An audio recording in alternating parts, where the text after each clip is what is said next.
Part of my job over the last few years is to reinvent and re-establish Jaguar's design vision, Jaguar's design strategy. But before we can do that, we have to understand the past.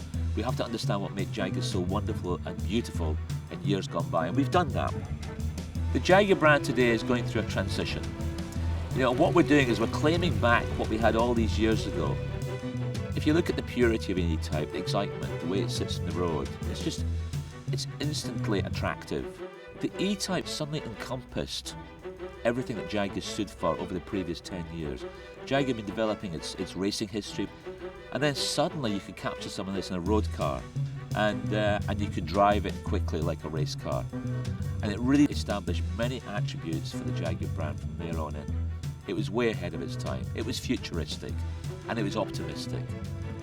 For me personally, my team, we had to capture the essence and values of that car, about its purity, about its discipline, and transfer it into a modern car.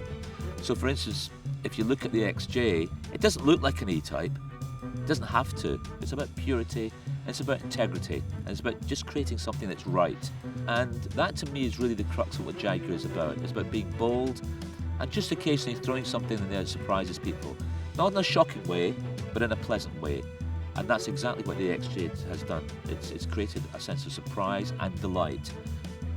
The Jaguar brand today is going through a point of reinvention and is creating a position, taking its rightful place in the world, in a similar place where it was in the 50s and 60s. And that sense of excitement is coming back into the brand.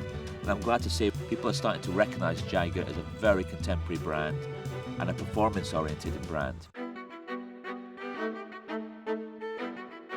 The wonderful thing we found about the CX-75 is that we wanted to demonstrate hybrid technology. And to our great delight, when we discovered the componentry in hybrid technology was very flexible, it meant we could design and shape cars in an even more exciting way. I think this actually creates something that's even closer to art than ever before. Cars will change shape, of course they will, because the world changes. But Jaguar will remain consistent in its approach to design and style and what it stands for. We create a car from within that the Jaguar team love and want to bring to the world. And if you do that properly, people will come to you.